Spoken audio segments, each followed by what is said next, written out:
Okay, simulan na natin ang paghimay sa kung paano ba talaga idinisenyo ang bagong pinatibay na kurikulum ng senior high school. Ang layunin nito, ihanda ang mga mag-aaral para sa totoong buhay, hindi lang sa loob ng classroom. Napakagandang balita nito, kaya tara na't alamin natin ang bugong detalye. Pero teka, bago natin silipin yung bagong sistema, kailangan muna nating itanong, masyado nga bang maraming itinuturo ang high school dati? Kasi aminin natin, di ba? Madalas nating marinig na parang lunod na ang mga estudyante sa dami ng kailangang aralin at parang nawawala na ng malinaw na focus.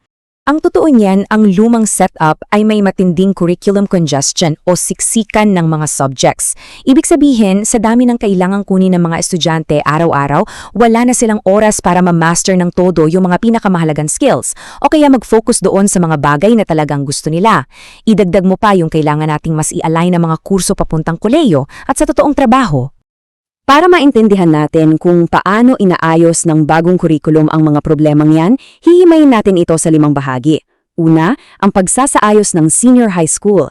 Pangalama, ang core laban sa clustered subjects. Pangatlo, ang 5 core subjects. Pang-apat, ang 2 uri ng elective tracks. At pang-5, ang tinatawag na doorway option.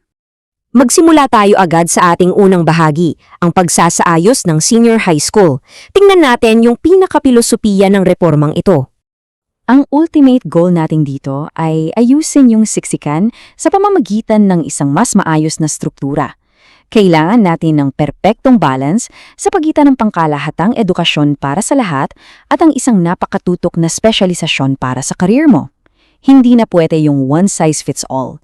Sa halip, bibigyan ka nito ng matibay na pundasyon para makasurvive at ang saktong kasanayan para manguna sa napili mong field. Punta na tayo sa ikalawang bahagi, ang core laban sa clustered subjects. Alamin natin kung paano gumagana ang dalawang ito.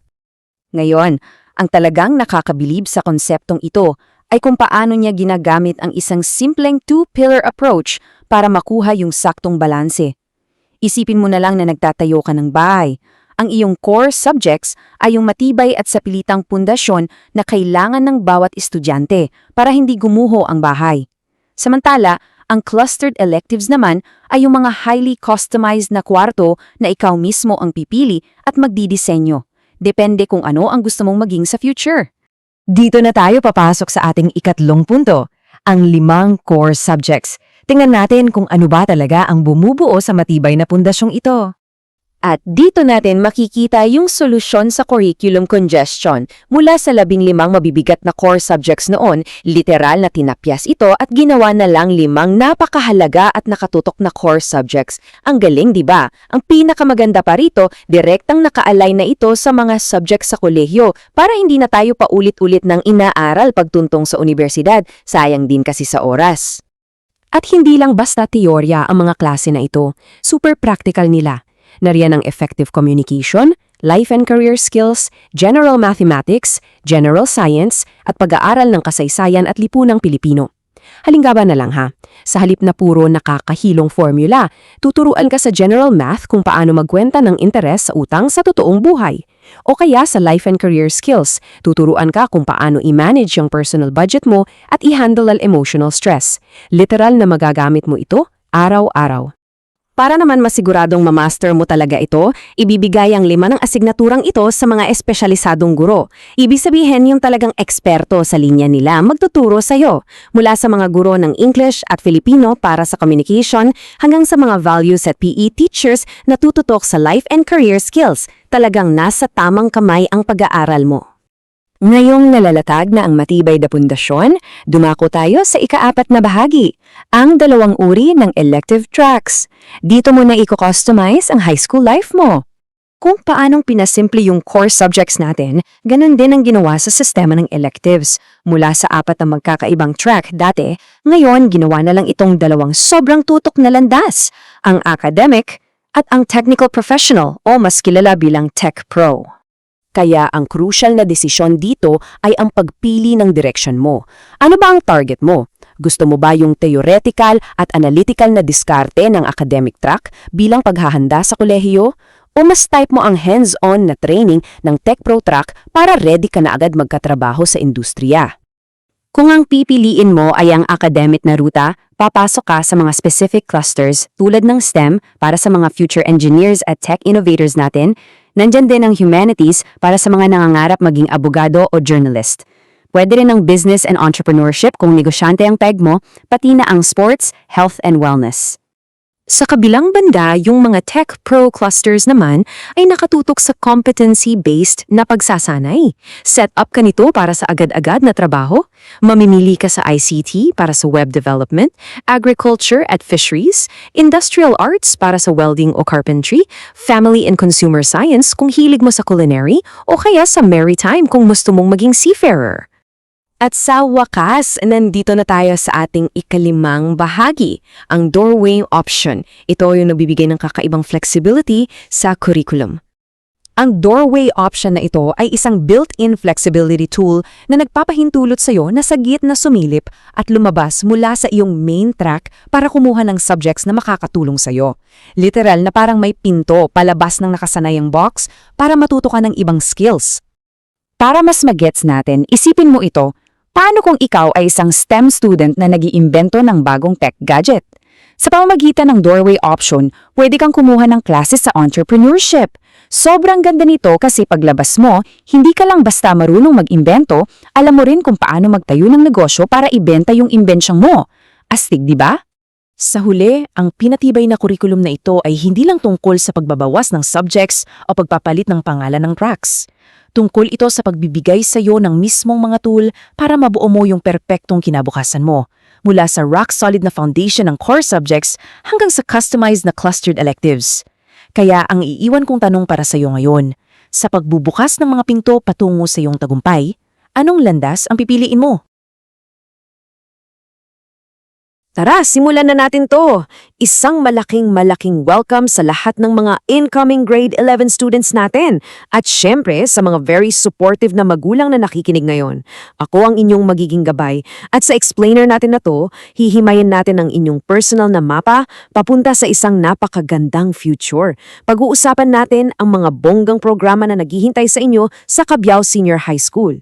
Kung medyo kinakabahan pa kayo o kaya parang di nyo pa sure kung anong kukunin, hey, no pressure. Huwag kayong mag-alala kasi idisenyo natin ang usapang ito para tulungan kayong malinawan sa pagpili ng inyong magiging landas.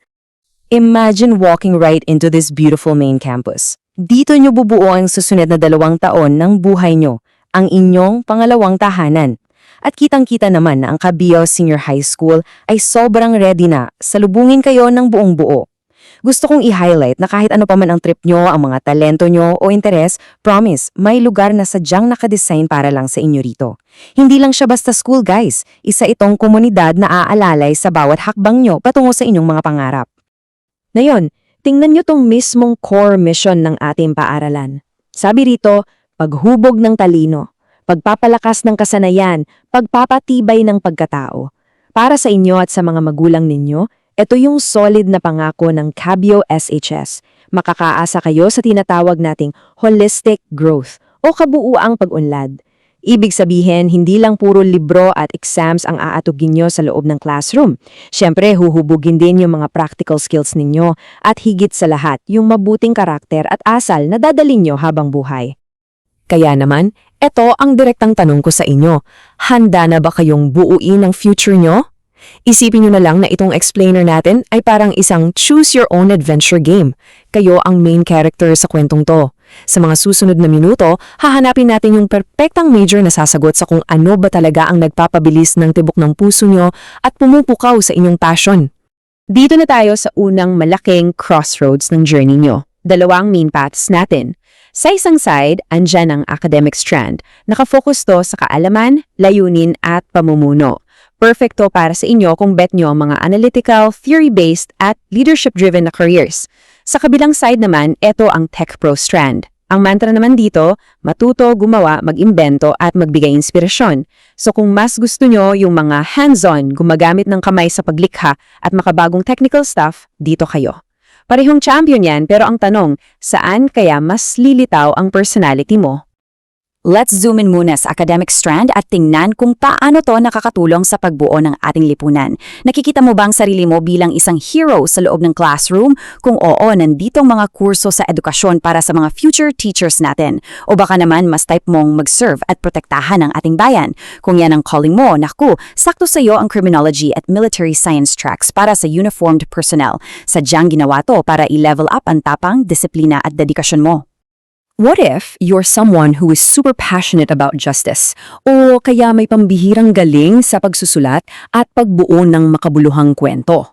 Well, nandito ang mga landas papunta sa political science at legal management para to sa mga gustong maging magaling na abogado o public servant. And get this, kasama rin dito ang journalism and literary arts para sa mga gustong magpahayag ng katotohanan gamit ang salita at media. Kung mapanuri ka at gusto mong marinig ng buong mundo ang boses mo, definitely ito ang tamang direction para sa'yo. Moving on, let's dive into some seriously world-changing paths. Pag-usapan natin ang mga kurso sa ilalim ng medical at engineering sciences. Gusto mo bang magpagaling ng mga may sakit at mag-alaga ng pasyente bilang isang nurse o doktor? O mas nakikita mo bang nag-iimbento ka ng mga makabagong makinarya at nagpaplano ng malalaking infrastructure bilang isang engineer? Aminin natin, medyo intense ang mga kursong to pagdating sa science at math. Pero grabe, ang kapalit naman nito ay isang super fulfilling na career na literally nagliligtas ng buhay at nagpapatakbo ng modernang mundo natin. Paano naman kung global opportunities ang hanap mo? Kasi let's be real, hindi lang naman tayo nakakakulong sa lupa, di ba? Kung pangarap mong maglayag sa malalawak na karagatan bilang isang maritime deck officer, meron tayong maritime engineering at transportation majors. Pero kung ang vision mo naman ay magsimula at magpalago ng malaking negosyo na kayang makipagsabayan sa buong mundo, sagot ka ng business administration at trade management majors. Tuturuan ka rito kung paano maging isang matagumpay na global leader. At para i-wrap up itong academic paths natin, hinding-hindi natin pwedeng kalimutan ang mga may pusong atleta at mga malikhaing artists. Dito sa sports at performing arts majors, nag-offer ang Cabiao SHS ng mga exciting na careers sa sports science, nutrition, theater arts at musical composition.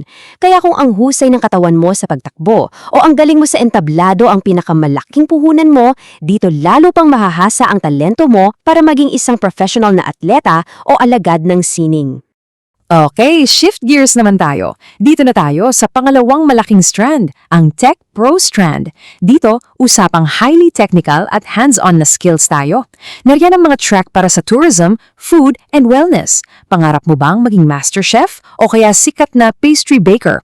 O gusto mo maging expert sa pag-aasikaso ng mga VIP guests sa mga 5-star hotels under food and beverage at front desk? At syempre, nandyan din ang aesthetics para sa mga gustong maging professional spa therapist at esthetician. Kung top-notch service sa ibang tao ang forte mo, perfect fit ito para sa'yo. At syempre, hindi makukumpleto ang Tech Pro kung wala ang isa sa mga pinaka-in-demand na fields ngayon. Let's talk about Information and Communications Technology o ICT majors. Calling all aspiring tech innovators. Kung gusto mong gumawa ng sarili mong mobile app gamit ang Java, this is it. Pwede ka ring mag-focus sa computer servicing at networking kung gusto mong ikaw yung go-to person na sumusolusyon sa mga hardware problems. Plus, andyan din ang pagdedesenyo ng digital art, animation, at UI/UX para sa mga websites at apps. Bottom line, ang future ng teknolohiya ay literal na nasa mga kamay mo rito. So, real talk lang, sa dami ng mga bonggang options nating, baka medyo nakaka-overwhelm sa simula, right? Pero chill lang, huwag kayong mag-alala kasi hindi kayo mag-iisang gagawa ng desisyon. 4 ang direct na paraan para makausap ang Cabiao SHS para sa mga questions nyo o para sa enrollment. Pwede kayong tumawag sa landline nila 044-950-7205 or mag-email sa 30572@dped.gov.ph. Pwede ring i-message yung official Facebook page nila, hanapin nyo lang ang Cabiao SHS. At syempre, mas maganda kung bibisita kayo mismo sa opisina nila sa Palasinan, Cabiao, Nueva Ecija. Naka-ready na ang mga teachers at staff natin para i-guide kayo. At ngayon, nasa inyo na ang desisyon. Sa lahat ng ibinahagi natin ngayon, mula sa mga academic leaders hanggang sa mga tech pro innovators, aling landas ang nararamdaman mong tatawagin mong iyo. Yung bawat strand at bawat major na napag-usapan natin para yung mga nakabukas na pinto na naghihintay na lang na pasukin mo. So the final question is, handa ka na bang buksan ang pintong yan at hubugin ang sarili mong adhana? Maraming salamat sa pagsama sa akin sa explainer na ito. Huwag nang mag-atubiling pili ng kursong magpapasaya at magpapaunlad sa inyo dito lang sa Cabiao Senior High School.